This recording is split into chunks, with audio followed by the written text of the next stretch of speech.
Welcome into our WTOL 11 Total Solar Eclipse Special. I'm WTOL 11 Chief Meteorologist Chris Vickers. For the past 2 years, the date, April 8th, has been marked on the calendar as a monumental day. This will be the moment the total solar eclipse casts the shadow of totality across northern Ohio. This rare, once-in-a-lifetime event could be the spectacle of the decade.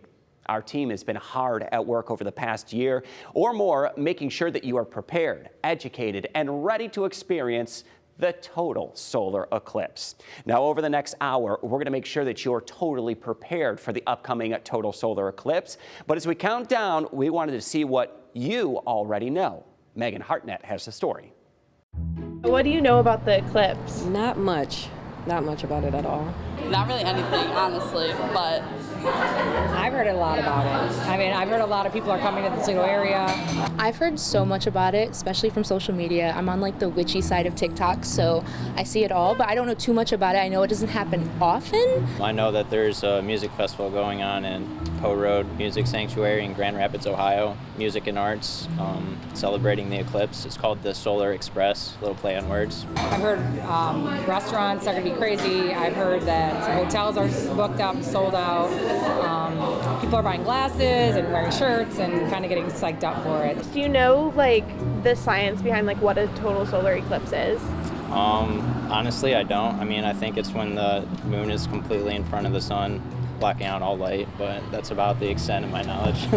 They cross over each other. like fully in front of the covered. sun? It's gonna be, I think, wasn't there like 3 or 4 minutes of like total darkness? It's going to be a little bit darker, and I know you're supposed to wear special glasses. My grandpa called me and he's like, well, you know, you shouldn't be looking, don't look at that sun because it's going to burn your retina. If you do that, it's going to be no good. And I'm like, all right, Papa, I won't look at it. I'm going to look at it. Literally. It's a magical thing to stare at, honestly. How many people do you think would be coming here? Oh my gosh, I have no idea. I'll take a guess. I'll say like 1,000. Oh my God, way more than that. Like Really? crazy. Yeah, I've heard it's going to be Probably like 3,000. The next one in the United States is 2044, but in this area it's not until 2099. Oh, okay, so I'll be dead. That is actually really crazy. I definitely will probably be watching it for sure. Yeah. 2099, that's insane to even think about. That kind of changes it then. I might go out. I will go out. I need to see it now because I don't think I'm going to see it again. Makes it even more special, honestly. Brings a little bit more mystique to Toledo. I'm really grateful because there's not a lot of people right now that are able to see it or going to be able to enjoy it the way they want to. So I'm just grateful that I'm going to be able to see something that's once in a lifetime. Once in a lifetime for many of us. So let's dive into the science behind what is actually going to be happening on April 8th. Now, here on Earth, we all know where the sun is. We see it each and every day. The moon is going to pass directly in between the Earth and the sun. And at that exact moment, the moon will cast a shadow onto the face of the Earth. That shadow is called the umbra, and it is only about 100 to 110 miles wide. So a very rare opportunity to be in the direct shadow that is cast by the moon, blocking out or entirely blocking out the sunlight. Many of us may remember back in 2017, we were in a partial eclipse. We were in the portion of the shadow called the penumbra, where we weren't totally blocking out the sun's rays. Only a portion of the sun was obscured by the moon. Now, this all comes down to one thing in particular, the path of totality, and where we see that very narrow shadow track across the face of the Earth. The path of totality means that you are 100% eclipsed. So I'm going to break down 3 things that are going to be monumental about this day. The path of totality is going to come directly across northern Ohio. In totality, you are 100% eclipsed. It makes all the difference, and it is your only chance to actually visibly see the sun's corona. Now, the sky will darken. Similar to late dusk or early dawn, stars and planets may actually be visible at that time. This could turn out to be the spectacle of the decade, attracting millions of people all across the country into the path of totality. It could be tens or hundreds of thousands of people here into Ohio. Major impacts to our schools, businesses, travel, and leisure. Many of us have already made those alternate plans. And the number one thing to look forward to, a view of the sun's corona. This is the only time that you're able to see it for a few short minutes during totality. During totality, you're able to remove your solar glasses and actually stare stare directly up at the totally obscured sun and view the outer atmosphere of the sun. Now, the sun's corona, it is millions of times less dense than the sun itself and hundreds, if not thousands of times hotter than the surface of the sun. And it is our opportunity to be able to view that on April 8th. So what would that look like? Well, here's an example of what totality looks like. 100% eclipse. The moon is entirely blocking out the surface of the sun, and the sun's corona is visible, 10 million times less dense than the sun itself. And some of the coronal loops and streamers may actually be emanating from the surface of the sun. That is hot plasma that is ejecting from the sun, and that very hot surface is something that is going to be evident and visible only during the time of totality. That's a little bit of the science behind what we're going to be expecting on April 8th. But for years now, Ohio Emergency Management Agency officials say Lucas County really could be expecting up to 900,000 people into the county. The EMA recommends preparing ahead by buying groceries or gas ahead of the weekend and packing your patience and plenty of additional people that will be moving into the area. Also, schools already have made many changes and several have chosen to close for the day. Steve Iwanek explains. A once-in-a-lifetime event. Many in Northwest Ohio have known about the total solar eclipse coming on April 8th. The day in the area is expected to be full of excited eclipse seekers, and for local school districts, they have been preparing for quite a long time. It's an opportunity for our educators to make those real life connections, but also talk about future scientific careers like astronomy. We really try to do a lot in our classrooms with inquiry-based science. And again, making our students understand that there are opportunities that exist beyond the classroom. It is expected that nearly all the school districts in the area will be closed in some capacity, but the way it is being handled by each district varies across the region. Well, right now we are currently scheduled for full day of school. School is not in session for our students in Springfield. For some districts, they're just going to handle it like another day off. Other schools are going to use the day as a valuable reason to teach the students the significance of the event. It is exciting. We are looking forward to having, something that doesn't happen every day, for the sky to, to be able to look at the corona and things that we just can't normally do. So our science teachers for sure are excited. And just trying to educate our families, our students, and trying to make it as many connections as we can to real life scientists and what might happen if they become a scientist someday, and how exciting that might be for them to say they were part of the April 8th eclipse. Well, when it comes to things that are truly out of this world, Northwest Ohio has plenty to offer, like the Challenger Learning Center. Students there get hands-on experience learning about the sun, the moon, and much more. Meteorologist Kaylee Bowers takes us there ahead of the total solar eclipse. We had to come to professionals here at the Challenger Center. Join with me is Brenda. Brenda, thanks for having us, and tell us a little bit about what the center is doing for the eclipse. Thank you for being here. We have so much going on. So to prepare for the eclipse, we have gone and we've been trained at NASA, and we're bringing that great training back to teachers via various Zoom sessions so they can deliver that to their classrooms. In addition, NASA and the Challenger Center in Washington, D.C. is providing us with 2,000 plus eclipse glasses. And just a reminder to not buy eclipse glasses out of a trunk. Don't buy them off TikTok. Make sure that they have the ISO number here and that they are safe and that they are certified. Make sure you don't take pictures of the sun with your cell phone or camera. You'll ruin it. So in preparation also, we are going to be planning a day out here starting about 1 o'clock on April 8th. We're going to open the door to about 250 people. More information to come on that.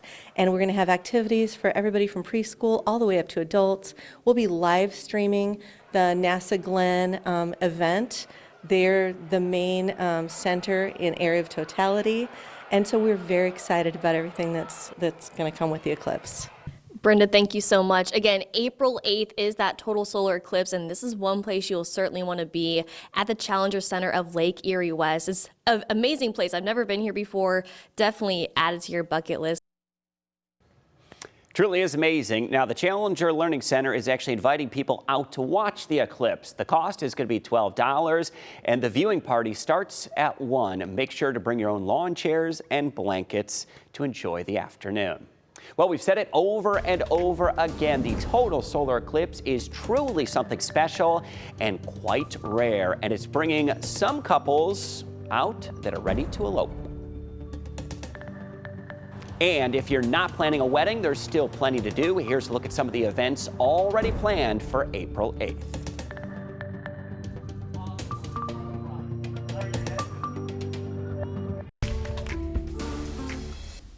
We're talking to many people seeing the solar eclipse for us, and just pretty much the estimate visitors could likely double or even triple. So a lot of these towns that are in the path of totality, where they could see over 3 minutes and 30 seconds of totality, that's where we could likely see triple, double the visitors in these areas, simply because we are in a path of totality, or most of our area is in the path of that totality. And let's just go back on this beginning of the graphic real quick. I'm gonna do a little rewind here. We were talking about all the different states that are impacted. So you have Texas, Oklahoma, Arkansas, Missouri, a little bit of Tennessee, Kentucky, Illinois, Indiana, Ohio. Again, very little bit in Michigan, parts of Pennsylvania, New York, parts of Vermont, New Hampshire, and even into Maine. So a good portion of the country impacted from this. But again, zooming back into the state of Ohio, it's a good chunk of the region, or the good chunk of the state as well, stretching from, again, Cincinnati, Dayton, to our area, Cleveland, over towards Akron. So millions of people, like Matt said,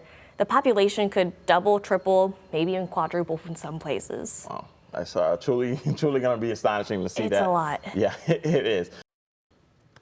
Well, you've heard the phrase, once in a lifetime, and for most of us, that is going to absolutely be the case. And for some lovebirds down in Tiffin, that means it's time to do something else quite special. John Monk shows us how people are eloping at the eclipse. Destination Seneca County is planning for multiple events during the upcoming solar eclipse, but elope at the eclipse will be the shortest. Couples will be able to sign up for a free mass wedding ceremony held at Tiffin's East Green Amphitheater. All you have to do is register online and bring a valid marriage license. It'll go dark for about 3+ minutes, and then it'll light back up, and you'll be a married couple and on your way, and maybe onto a honeymoon after. Jenny Harris and Bart Lombardi have been together for a decade and engaged for 2 years. But every time they tried to plan a wedding, the logistics were too complicated. Until Jenny learned about the special ceremony being held on April 8th. And I said, sign us up. We're going to do this. And everybody just laughed. And they said, don't you need to talk to Bart first? And I said, he will totally be down for this. Couples who wish to renew their wedding vows are also invited to register as well.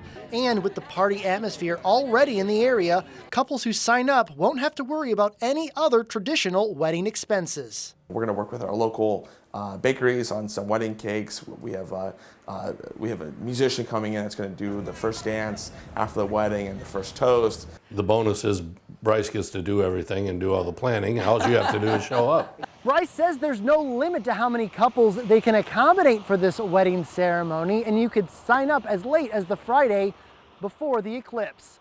Reporting from Seneca County, I'm John Monk, WTOL 11. What a way to mark the big day. So the WTOL 11 weather team has been preparing you for the total solar eclipse since this time last year. But what about your pets? Meteorologist John Birchfield explains. Whether you have a cat, dog, or you're just interested in spectating wild animals, we've got something for you. So let's break down the graphics and get into the information, starting things off with dogs and cats and how they may be affected not so equally by the total solar eclipse. In general, dogs are going to be more impacted by totality than our cats, and that may be no surprise to those of you that have one of each or a combination of pets. In general, dogs are more impacted not just by the sun itself, but by the social situations that can arise with eclipse viewing, especially in public. Starting things off with the obvious, eye damage can result from directly staring into the sun, and the same issues that humans have with prolonged exposure can also occur in pets. There can be retinal damage to the eye by staring at the sun, especially for a prolonged period of time, and thankfully animals have natural instincts to avoid staring at the sun, or at the very least to squint and look away from it. So even though that's not a big concern, Eclipse glasses are recommended for viewing in pets, and of course, sunglasses will not cut it. You need Eclipse glasses that are ISO approved and meet international guidelines and standards, and we have more information on where to find those glasses at WTOL.com/solar eclipse for more information not only on your glasses, but also glasses your pets may need in public. Now, the changeover to total darkness itself won't necessarily trigger your pet to look at the sky, although they may still be a little bit confused, especially if your dog or cat has a routine that is associated with darkness and associated with nighttime. Now, if you are concerned about the potential impacts to your pet, staying indoors and staying home is likely the safest bet, but there is a sure thing that many folks will decide to take their furry friends, especially those dogs, out in public places. Now, pets do have instincts that tell them not to stare directly at the sun. You may notice when your cat is sitting in a sunspot by the window, tends to squint a little bit, and that's a natural reaction to avoid the adverse impacts of staring at the direct sun. So let's start things off by talking about the impacts to dogs and what you can expect from the total solar eclipse. Now, in general, dogs are more highly affected, and that is largely due to the social impacts, as many folks will be taking their dogs out to public parks, viewing parties, and just public places in general during the eclipse. As I mentioned before, buy Eclipse glasses for pets, and those need to have the specifications that are the same for human glasses. Sunglasses, not going to cut it. They need to have that international ISO approval, and staring at the sun can cause eye damage, so make sure that if your pets do have that tendency, keep them home and keep them away from the risks of the total eclipse. Now, public parks in particular will have a lot of other dogs out and about, and in a bit I'm going to get down to some of the data showing just how many tourists are going to be flocking into Northwest Ohio. We can actually look back on the 2017 Great American Eclipse and some of the states and just how many tourists they saw, and many of those tourists brought their furry friends to view as well. Now, the eclipse can be harmful to the eyes of your pets, so I talked about the importance of that. And if your dog does have social anxiety, if there are behaviors that are not necessarily the best when out in public, for instance, aggressive or violent behavior, or if your dog just gets a little bit paranoid and tends to use the restroom when it's nervous or paranoid in public, I'd recommend staying home. Good advice there, John. Make sure that you know how your pet is going to act around people if you're going to be heading out somewhere where large groups may be gathering, and getting a good look at the solar show.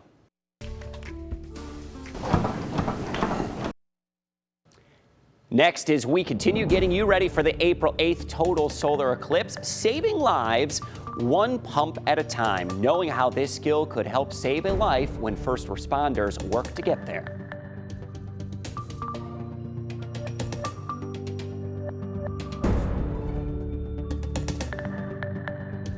Welcome back in. When it comes to saving lives, seconds matter, and anything that delays first responders from getting a patient or to a patient can cut into that valuable time, and it could also lower the chance of survival. That's why Springfield Township Fire spent the day teaching others to perform CPR. I know it doesn't feel like you're doing much. It may look like a typical training. Using the two vital things, you're perfusing the heart and the brain. Chest compressions to the beat to keep the blood flowing. The chance of survival goes down 10% for every minute that CPR is not being performed. Average response times across the United States is 6 to 8 minutes to get on scene. So if you do the math, that puts first responders behind the 8 ball. But acting assistant Springfield Township Fire Chief Andrew Souter says the timing is no coincidence. 100 to 110 compressions a minute. April 8th marks the total solar eclipse. Emergency management agencies estimate most places will see their populations double. Whenever you have a mass gathering of people, the chance of cardiac arrest goes up. You're talking over 300,000 cardiac arrests a year nationwide. So we're going to take the proactive approach to say, if it happens in Springfield Township, we're going to have as many people ready and willing and able to perform CPR should it be needed. More people means it could take more time to get to someone who needs help. We're going to have crews strategically placed throughout the mass gathering areas, so that should not be an issue for us. Springfield Township trustee Tom Anderson Jr. says the community is ready to welcome its guests and to make sure it's able to keep those people safe. It's good to have, hands-on people even if the fire and rescue can't get there, to have people know CPR just to help out until they do it. Be prepared. Do your shopping before the weekend ahead of the eclipse. Fill your gas tank and make sure you have what you need. So when that once-in-a-lifetime moment puts the moon directly in front of the sun, you can breathe easy and take in the view. This is going to be a big event, and we want every opportunity to take advantage of being safe and helping others if needed. A great advice there. Now, Finley is one of the cities that is in the path of totality. As a result, the city is bracing for an influx of visitors. Andre Norris looked into how the Flag City plans to handle it all. Much of Ohio will have a good view of the total solar eclipse on April 8th. Finley is part of that, and the city says they are preparing for people to come to Finley to watch the eclipse. While this will be great for businesses in the city, administrators say they want the city to stay safe. We're going to close certain offices that day so they can stay home with their families and we can reduce traffic on the streets. Rob Martin is the Finley Service Safety Director. We can't control the people that are coming into our community, but hopefully we can mitigate the risk and reduce the traffic with the people that are local. The city plans to do this by giving everyone who works for the city 8 hours of paid time off. Those who work for departments that will be closed on Solar Eclipse Day will use the time for that day. But what about essential workers? Finley Fire Chief Josh Eberly says he'll be working on the big day, and so will most Finley firefighters. You get more people in town, we expect our call volume to go up. So they'll be increasing the amount of firefighters on duty. Eberly says usually they have 15 firefighters on the clock, but on April 8th, it will double to about 30. But the city plans for those employees to be able to use their 8 hours at a later date this year. Eberly says he's glad to hear non-essential city workers will have the day off because it will reduce the traffic and it'll help them get to calls faster. I think it's safer for everybody. You know, I want people to enjoy the event and really take advantage of it. But at the same time, we want everybody to be as safe as possible. Well, the Lucas County Emergency Management Agency has had April 8th on the calendar for a very long time. Kaylee Bowers shows us what it takes to get the EMA ready for such a massive event. And we're continuing our eclipse coverage and just going all across Lucas County and the surrounding areas and just figuring out what local officials are doing. In fact, we have Jordan here, operations officer at the Lucas County EMA. And Jordan, what exactly is the Lucas County EMA doing to prepare for this big day? Yeah, so it is a big day, right? I'd like to start with that alone, right? It's not a natural disaster, it's a natural phenomenon that we're lucky enough to be able to get to see here in Ohio, in our own backyards. So what we've been trying to do mostly is educate, right? That's kind of the big piece that we can control. We can't control a lot about what's going to happen on April 8th, right? Whether it's going to be April in Ohio, so we'll see. What we can do is try and educate, right? A couple things that we like to hit on is Friday, maybe you top off gas, groceries, do those errands that you might do on Monday, get your scripts, stuff like that. Traffic might be a little bad on Monday, so try and avoid the roads if you can. And we were talking just a little bit earlier about what are some things to expect on the roadways and also all across Lucas County, and what are some other things that people could do to prepare besides getting gas, getting the food as well? Yeah, so right, with big traffic, fender benders may be a thing. Try and stay on the road if you're on the road, right? If you're on the road at 311 to 315, just commit, right? Stay on the road, don't pull off into who knows where, just keep on. The total is going to happen between 311 and 315. During that total piece, right, where all the sun is blocked out, you can take your glasses off. It's okay to look at that point. As soon as that's over, put those glasses back on. And of course, you heard there, eye safety is such an important part of viewing the total solar eclipse on April 8th. You may want to make sure that you remember the view, but there's something that you need to know now before you point your cell phone directly up at the sun.